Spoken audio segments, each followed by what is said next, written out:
Good afternoon, everybody. Today we've got Tricia Bucci and Jaccalyn Owens. They're both with Shriners out of Greenville. We get the opportunity to work with both of them with our daughter Piper, so we're excited to hear them talk today.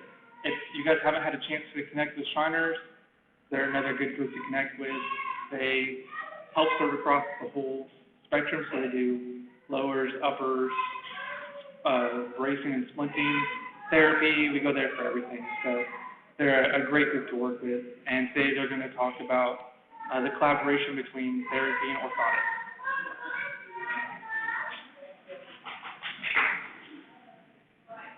All right, I'm Jackie. I'm an orthotist practicist at Shriners Greenville. This is Trish. She's a PT. So we're really lucky at Greenville that we have all of our disciplines under one pretty small building. So a lot of collaboration going on. So we specifically chose the toddler infant AMC patients to kind of go over that and get a bit general overview.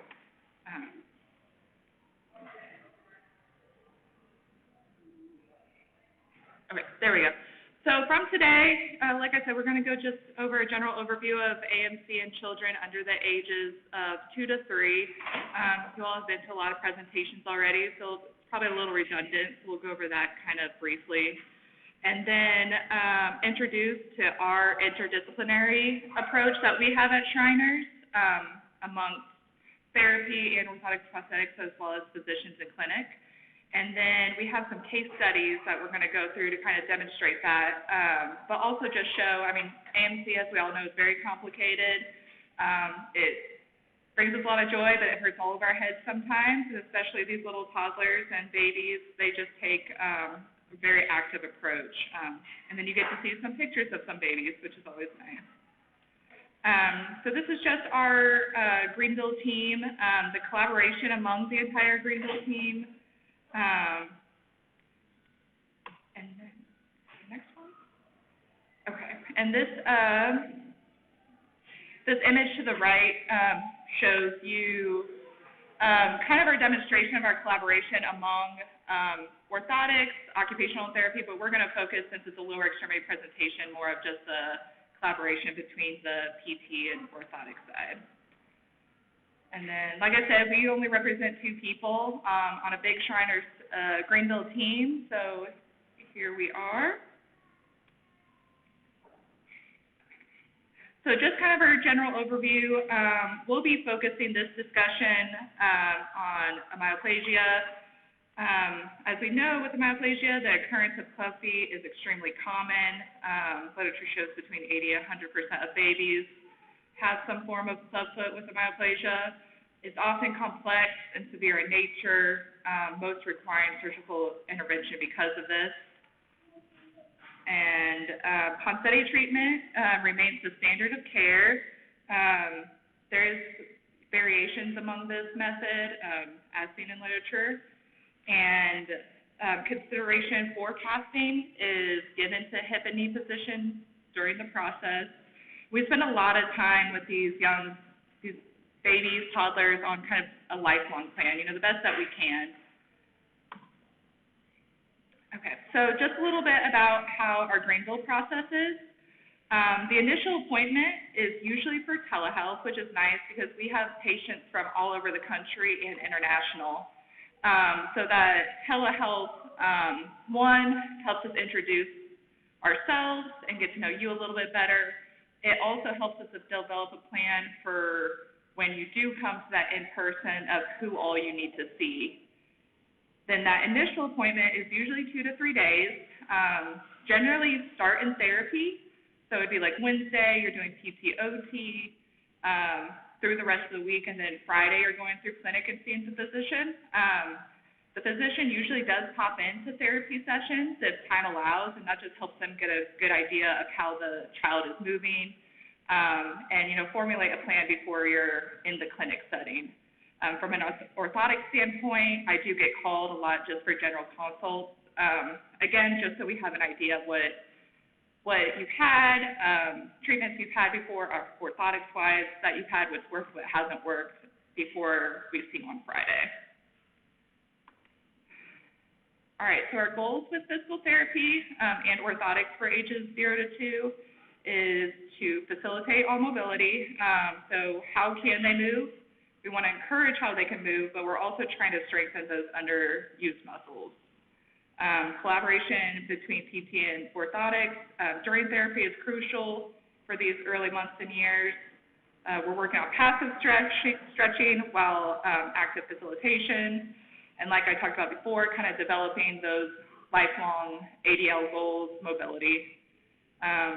Often we have like we talked about the 2 to 3 stay, but we also often, especially patients coming from so far, when they get a new orthotic device, whether that's AFOs, KAFOs, you're usually here for a couple days.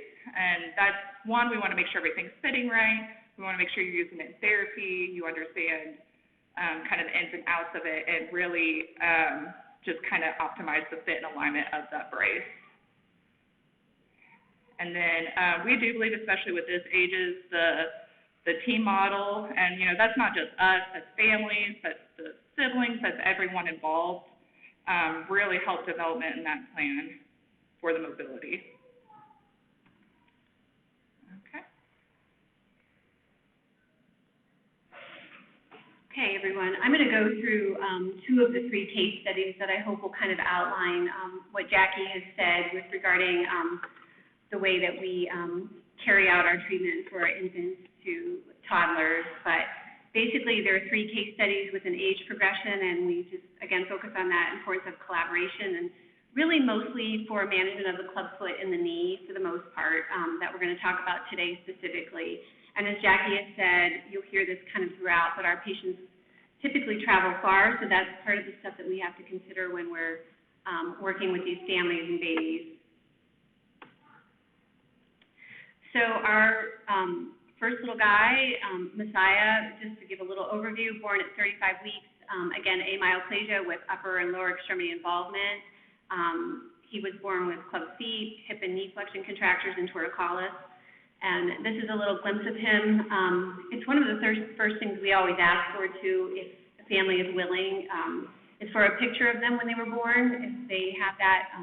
Because it's really telling to us. We keep a file of those. We look back at them even when they're 7 and 8 years old, because it really helps me remember what position they were in, and that helps me define their strengths and challenges with the way that they move.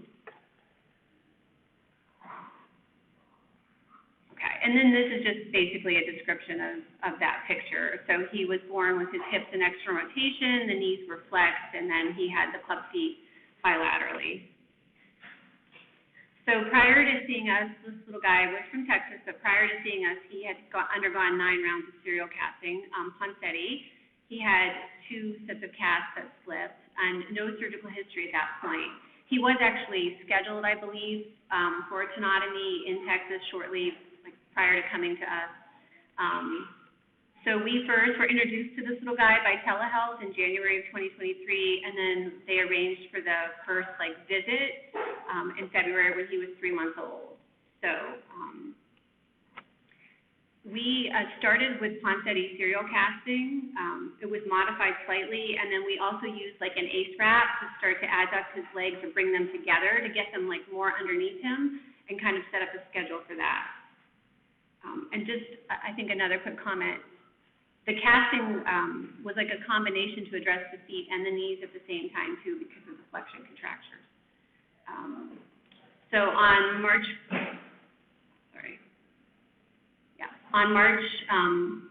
2nd, he had his first heel cord tenotomy. He was molded in the OR for AFOs with Jackie at the time, so they had achieved that neutral position, and so that's typically where we mold.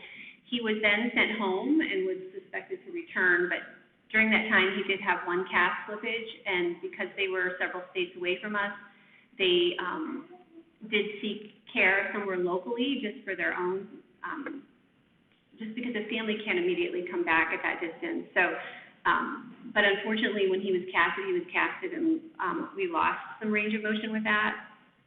So there was some communication. We decided to move that delivery up a little sooner.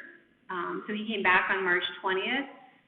We did the initial fitting with the solid ankle AFOs with a Duraflex inner boot, and then we also fit him with bilateral knee immobilizers, which was to try to help sustain the knee extension or the knee straightening that we had gotten. But he came through therapy, well, he came to Jackie first and was fit for those AFOs. But because he had to be recasted, the foot position had actually changed. And so we were like, now what do we do? Because he was slipping in our new orthotic. So basically, it's just on the one foot, but basically we had to kind of come up with a new plan. So we consulted with our physician and decided to start with like the French functional method, which is, I really don't want to get into that a whole lot because that could be like a whole nother conversation, but it's a treatment that was sort of, I think I talk about it more later, but was sort of started in the 70s. There's a few therapists that have been trained in it, but it's hardly ever used that I'm aware of in the States in its purest form, but we use components of it at Greenville, just, so I would say it's used in combination with Ponseti.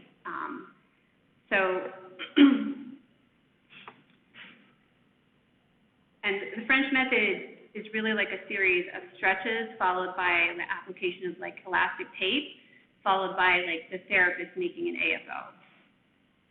So these are just a few pictures of that process of this little guy. So the part that I do love is teaching the parents the stretches for this because I think it's really empowering to parents. I think it helps keep the foot very flexible. And we usually have the parents do these about 5 times a day. And that's like one of the downsides, to be honest with you, is it's very time intensive for the parents. So it has to be something that they want to do. So this is just application of like the tape. And that's his foot with all of the tape on it after we've done the stretches. And then each piece of tape also is directed towards a component of the club foot. Then after we have the tape applied, we then form a thermoplastic splint directly over the tape. And it's dynamic in nature, so we use a thinner plastic that we really focus on like derotating the foot and getting maximum Aquinas. So again, it's directly on there. So during that process, we're actually like moving the foot. And that's just a medial, a picture of the medial aspect of the process. And that's near the end of it when it's done.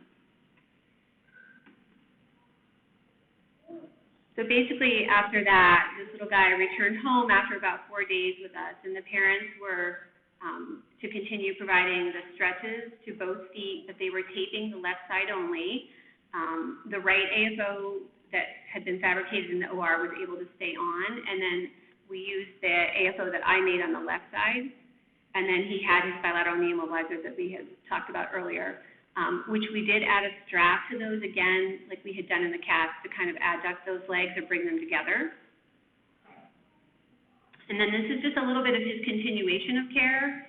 So he returned to us in May. And at that point, just due to growth, we fabricated a new left splint, I did. And then the mother at that point had decided and had started, she was really adept at doing the tape, and so she decided to do both feet because she was pleased with the left. And his measurements, his demiglio measurements or clubfoot measurements stayed the same, so we were holding, which was good. And then our plan was for him to return in 2 months and to start casting again. Okay, and then moving on to our second little guy, who kind of has a similar physical presentation. This is little Archie, and he was born at 37 weeks. Again, amyoplasia with upper extremity and lower extremity involvement, and first telehealth in May of 2022, and then we saw him in person at 3 months of age. So his prior treatment, the family, again, kind of lived several states from us, but he had undergone Ponseti treatment at that point with 8 sets of casts, and he had already had his stenotomies, which was followed by Mitchell's boots and bar, and he had decent correction. He came to us right at that transition to the boots and bar, and he was not tolerating that well, but again, his feet were pretty well corrected. He did have a little skin irritation, which was like the only problem. So our option option during that 3-day stay, the parents were given a choice of between casting again in Greenville or for doing AFOs. And they asked for time, actually like time out, to sort of figure out what they were going to do because they had other children and they had to like decide like how they were going to manage the travel and all of that. So basically in the end, what we decided to do was I taught the parents stretches for the club feet, and I made splints over tape, but I did not teach them in the taping because he was already corrected and he was holding well in the new splints. So that's basically what we did that first time, and then we also did 3D light knee extension splints with the goal of trying to like sustain the knee extension.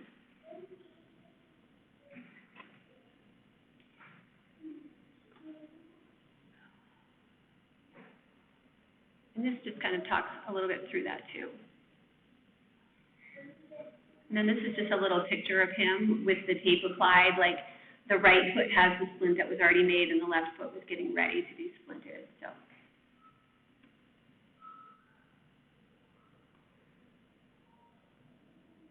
So this little guy returned to us about 3 months later at 6 months of age. He was beginning to roll. He was sitting independently if he was placed, but he could not transition. So he had undergone, and this was planned, he had undergone serial classing closer to home prior to his appointment, like August through September. They were addressing both the club foot and trying to get a little bit of improved knee extension with that casting. He did have knee immobilizers or KIs were measured closer to home to ensure they would arrive like on time. So our orthotist collaborated with the local orthotist to sort of make that all happen as seamlessly as possible. And then we, when he came back, again made new class like AFOs in therapy with a continuation of stretching, and his feet were holding at this point. So again, holding is a win for us. So then this little guy came back closer to the time when he was going to be standing at 11 to 12 months in January of 2023, and he had 4 to 5 weeks of preoperative casting, which is typically once to twice a week. He did receive therapy at this time, and we did like early standing both before surgery and after, which we'd love to do if we can. And a lot of that's just the parents doing it. We just do a couple sessions and teach them how to facilitate this. So this little guy underwent bilateral heel cord tenotomies and hip flexor releases. He was molded in the OR for solid AFOs and KIs. And then he was put in that time in bilateral long leg cast with a removable bar between the distal part of his legs. And again, that bar kind of helps us start the standing process. It gets the legs in a more functional position for that. So this is just a little picture of us in therapy doing some supported standing really early. And so we're going to really work on getting some trunk extension and getting those hips, like the glutes, to start to fire.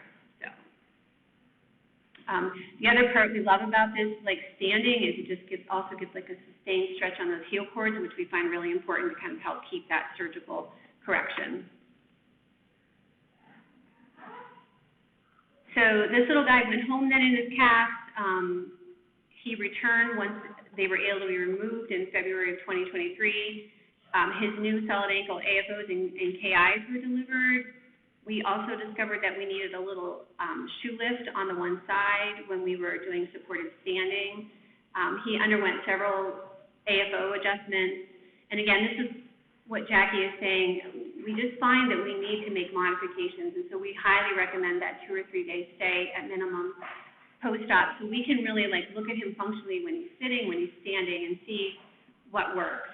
So he had a couple of adaptations, like a 4-foot strap for abduction and padding to prevent the slipping. So he had a week-long intensive, and we work really closely together for that week. We're almost often in the same room trying to do that, and we're really fortunate that we can.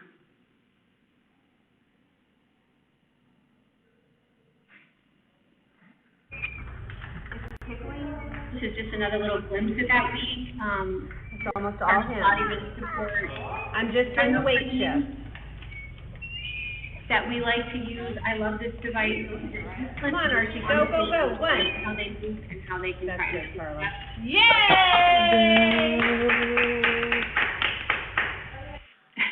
He's like, what is happening to me? But it really lets me like also look at like how they're responding to their new orthotics, and again, like, do we need any possible modifications?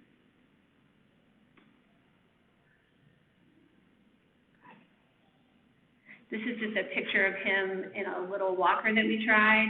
And again, we often try to begin trialing gait trainers. It's been fascinating to be here. I watched to see how everybody's walkers are adapted. It's a constant thing. I don't think there's a perfect one out there. We tried several, but this is just one that we tried with him that was successful.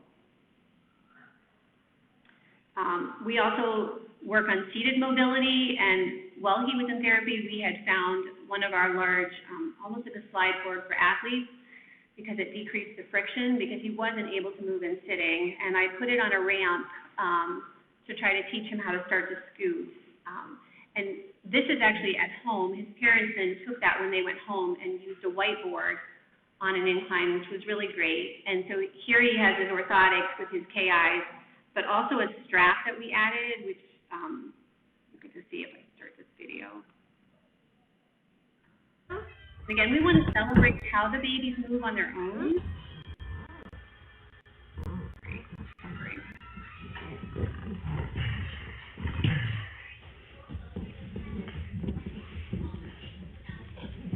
Good. Good job, buddy. Good.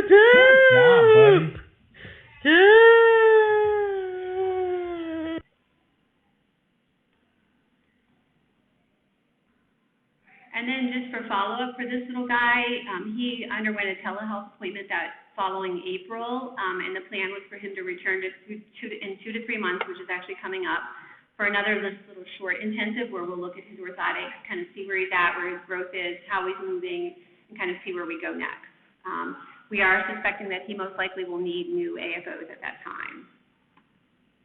Okay, I'm going to pass it back to Jackie for the third case study. All right, so this is Miss Kyla. So when she came to us in August, she was 2 years and 9 months. Let's just go ahead and go straight to her. So she had a pretty extensive prior treatment before us. She's had multiple pairs of KAFOs and AFOs in the past. Her first pair of KAFOs were actually solid. They didn't have any joints to them at 13 months. Generally at Shriners, it's very kid dependent, but usually we're about 18 months to 2 years before we're trying KAFOs, and that's a lot to do with growth and our families coming from so far. Before that, we try to use the neomobilizers that you've seen with the last 2 kids and AFOs. And then and a pretty extensive past surgical history. Her first appointments were telehealth in August of 22. Her first initial clinic appointment included the 2-day therapy stay and PT and OT, and then the clinic appointment on Friday. And it was immediately a pre-surgical planning. Okay, and then just some of her positioning, similar to the other 2. She actually had good ankle and foot range of motion. She was plantigrade and able to get about 6 degrees of dorsiflexion.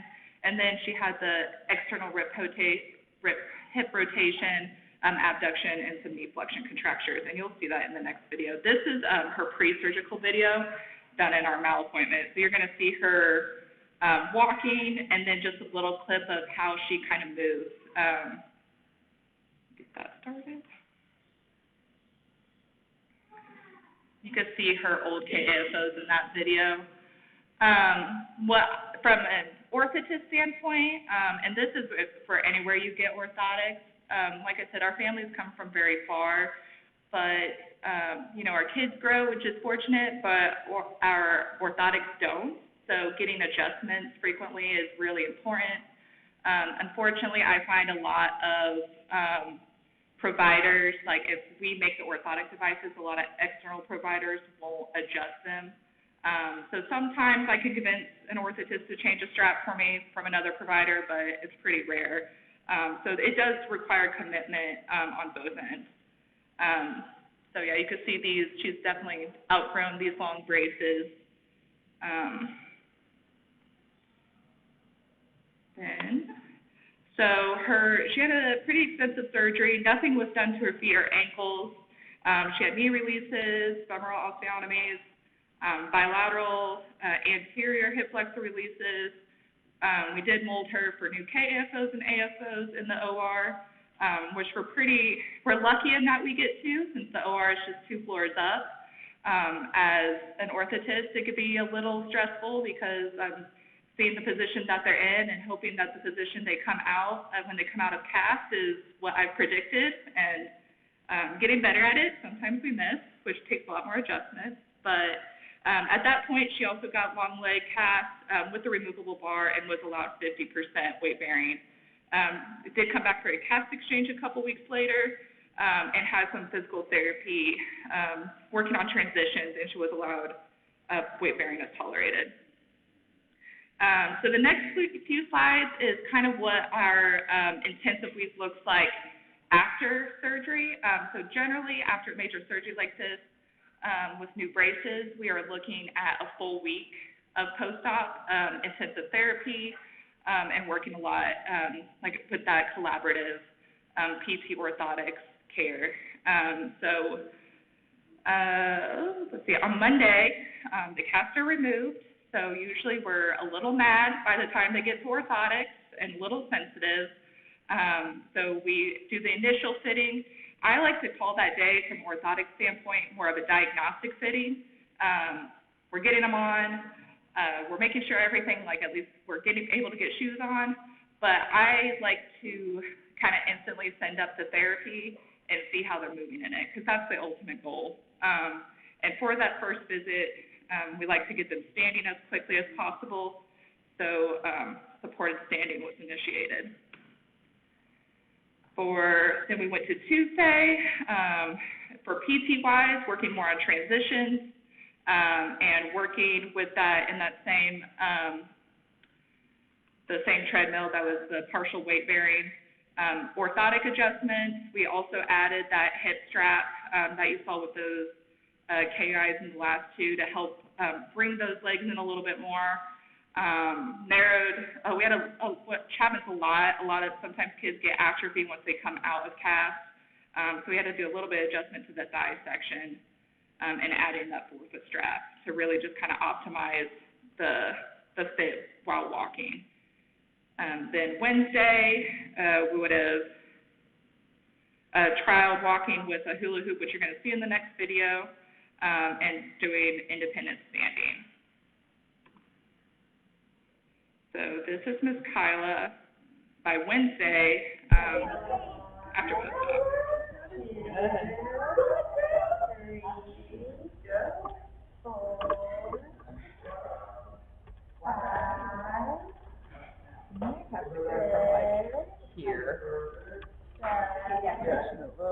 And Trish there too, is not giving as much. No, I can right there is good. Yeah. As much support as you would think. She really is just kind of guiding, essentially popping her. We kind of found with Kyla, especially when she came back a month later, if you really just kind of almost put a little pressure on those lower ribs, for some reason that just helped her swing her legs through. So it really isn't even supporting the hips, which was kind of fascinating.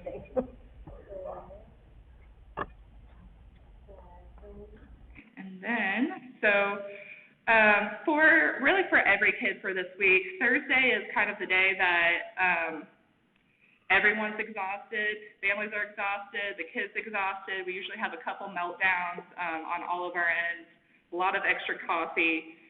Hopefully by this point, we'd like to think hopefully by Wednesday, we kind of have the orthotic devices where we want them, so that Thursday and Friday can really focus on PT and transitioning to home care. So with Thursday, she was ambulated 4 to 5 steps with independent lower extremity advancement, and 3 to 4 steps with a single hand hold, working on stretching and desensitizing lower extremities, which occurs a lot after coming out of cast.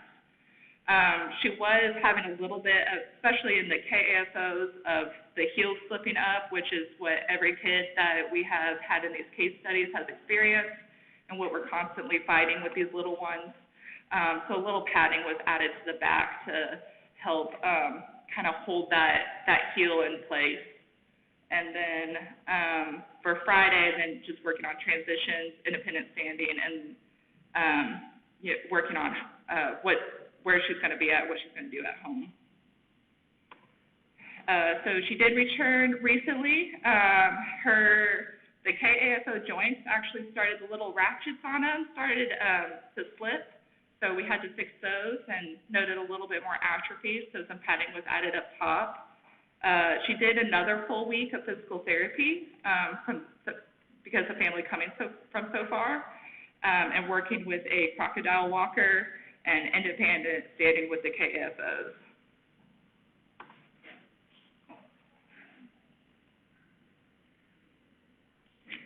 Okay, I'm just going to wrap it up with just a couple of comments, but hopefully through this review of these 3 case studies in the rehab stay, basically I love this comment that even within the same discipline, the same hospital system, or the same family, there can be differences in opinions.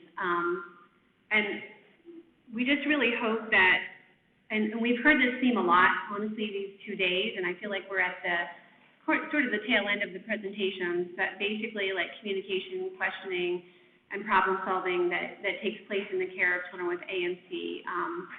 And a while ago, there was a short survey of treatment of ANC children between 7 different Shriners hospitals from East Coast to West Coast, and the results were different. And basically, some things were similar in the fact that families drove long distances to receive our care. But in terms of the standards of approach, there really hadn't been one at that time. But basically, I guess our motto is each child is unique, each discipline brings like their own perspective, and each family has different needs too, which really impacts all of it. But encouraging and maintaining healthy dialogue is really the bottom line of all of this in order to try to maximize outcomes with function. So basically, thank you very much, and I guess.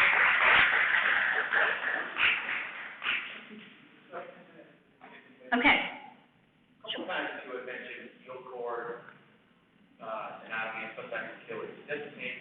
It is. I'm sorry. Yes, it is. Yeah. And femoral osteotomy for one of these girls. What was that for? How did that work? Was that described? That would be like to, and I honestly don't remember which one it was, but it's usually to reorient the position of the hip, which we didn't focus a lot on in this one. Like, I do believe one of the children underwent that, but we try to stick to the knees and the feet, but that was a component. For the children who are older, or at some point stop growing, are AFOs still necessary, or is there other devices that are appropriate? I was going to say, that's a tough question, so I'll let Jackie. It depends on the mobility. At that point, we're not necessarily trying to keep reoccurrence. We're trying to just help with mobility at that point. So they may not be wearing them. A lot of our kids are wearing, their orthotic devices 23 hours a day to help prevent reoccurrence. Once we get to adults, it's just more about function and mobility. And I'm sorry, I'm going to speak to that too. I really do feel like during these early years, because it's what we focused on, I always say because of the complexity of the clubfoot, I really feel like we're at battle with trying to sustain like any surgical improvement that does happen. And I do think orthotic wear is really important during the early years. And then I do think like once they hit like 7 and 8, that sort of changes. But I was actually at conference last year too, and it was interesting because there was an adult in the audience who spoke up during, and she had actually said she had gone without orthotics for many reasons for a long time, but she had gone back to them recently just because she had more energy when she wore them. So I think again, it's all like, it's a process for each one of the kids and young people.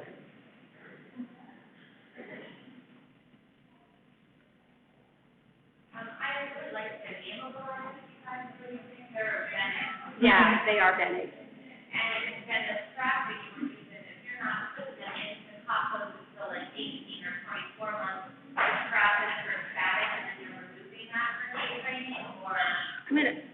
I love that strap. And it was Jackie's idea, honestly. It's dynamic, so it's stretchy, and she just put some sticky Velcro, and we've changed whether we put it anteriorly or posteriorly. And the other therapists are joking that I'm using it on everyone now, but it's dynamic, so instead of like having to go with a hip, like an HKFO, it's really helpful, and it also like lets you tweak the rotation of the legs. So like if one leg is turned out and one leg is turned in, I can just sort of tighten that strap and use it functionally for walking. So, but then it can just come off, which is really nice. So sometimes we recommend it for like the sitting and him scooting, and so he wears it so many hours per day, but then a lot of the families will put it on for walking. But it doesn't restrict them, which I really love, but yet it helps maybe like influence the use of different muscles too. What kind of material is that? It's like almost like a neoprene. It's just really stretchy. Really like any strap works. We just use that. That way we can fine tune it a little bit more. And then you could get like sticky back Velcro online, and I literally just stick it to the back of it and put it on a strap and do it. And it really is like, I mean, we just kind of tried it with one of our kids, and it really is impressive with like how much just that little bit of like tightening that strap can really affect the hip positioning. We always do the hip band, but I really like the idea. Yeah, and those Benics are neoprene, so Velcro sticks to them. For the KAFOs, I just take a piece of the hook Velcro, and it's just a self-adhesive and stick it on, and then they'll hook together. And I would say the Benics are a newer find for us too. We had a family come from like Vancouver area that had them. We loved them, and so we've started to use them. They're just easier than the traditional like KIs, so, and you can strap anywhere on them. So. Yeah, if they come flat, it's by measurement, so they just come flat, and then we heat it and mold it. So especially these babies that just have the really chunky legs that the KIs just don't really work for. They're really nice. But yeah, you just have to take some measurements for them. And they really let us buy time too for KFOs because it's so hard to fit a little one with those joints. And so it really lets us like simulate what a KFO would look like and what it would act like. And then we use it for, 3 to 6 months, and like if it works, then when they're tall enough, then we'll go to the KI. But it's a good tool in the meantime.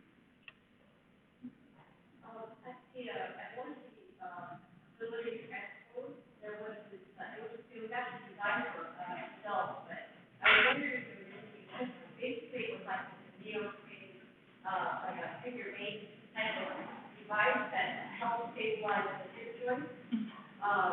Is there anything equivalent to that for pediatric use? Kind of. They're the ones that I'm thinking of. They're almost like a short. That like we've had some kids with braces like pull up over, and then that helps with like the hip joints. But as you can imagine, pulling, especially on kids that are in diapers, pulling neoprene shorts on and off can be a little complicated. So that's why we kind of just do the strap. Okay, but for maybe older children, something like a wetsuit, where you can like zip it up and it helps stabilize my level. Yeah, they're usually, like I said, it's usually like a short, and sometimes they have Velcro on it. What would be the requirement of that? We could maybe show you online afterwards if that's okay. Yeah, absolutely.